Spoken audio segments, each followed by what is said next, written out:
In today's video, I'm going to teach you how to configure single sign-on for Slack using Azure Active Directory. To get started, sign into the Azure portal with an administrator account. You'll need the right level of access because this setup involves creating and configuring an enterprise application, as well as assigning users later on.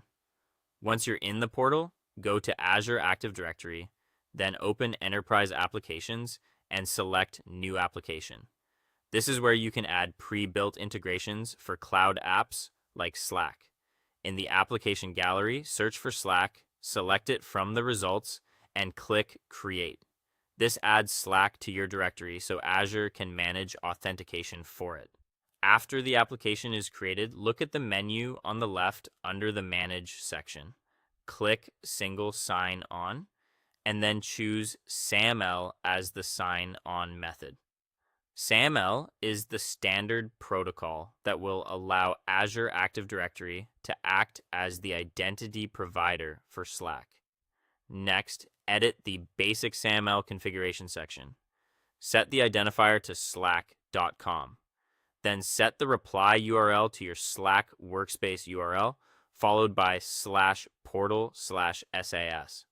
Make sure this workspace URL is entered carefully, since even a small typo can prevent sign in from working correctly. Now scroll down to the SAML certificates section. Download the certificate base64 file and also copy the login URL and the Azure AD identifier.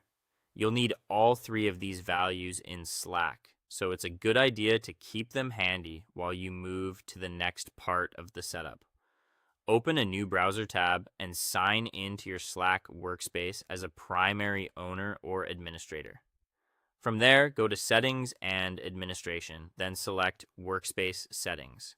In the Workspace Settings area, click the Authentication tab and choose Configure next to a SAML authentication.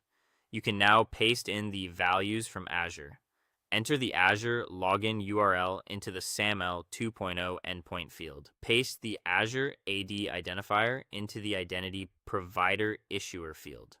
Then open the certificate you downloaded, copy its contents, and paste that into the Public Certificate field.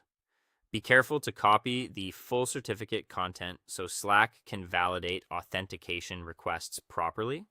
After that, click Save Configuration in Slack to apply the SAML settings. Then return to the Azure portal.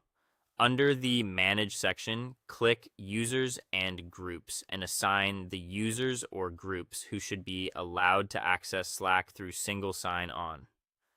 This step is important because even a correct SAML setup will not work for users who haven't been assigned. Finally, click Test at the bottom of the Azure SAML setup page to confirm that the connection works as expected. Your Slack single sign-on setup with Azure Active Directory is now complete.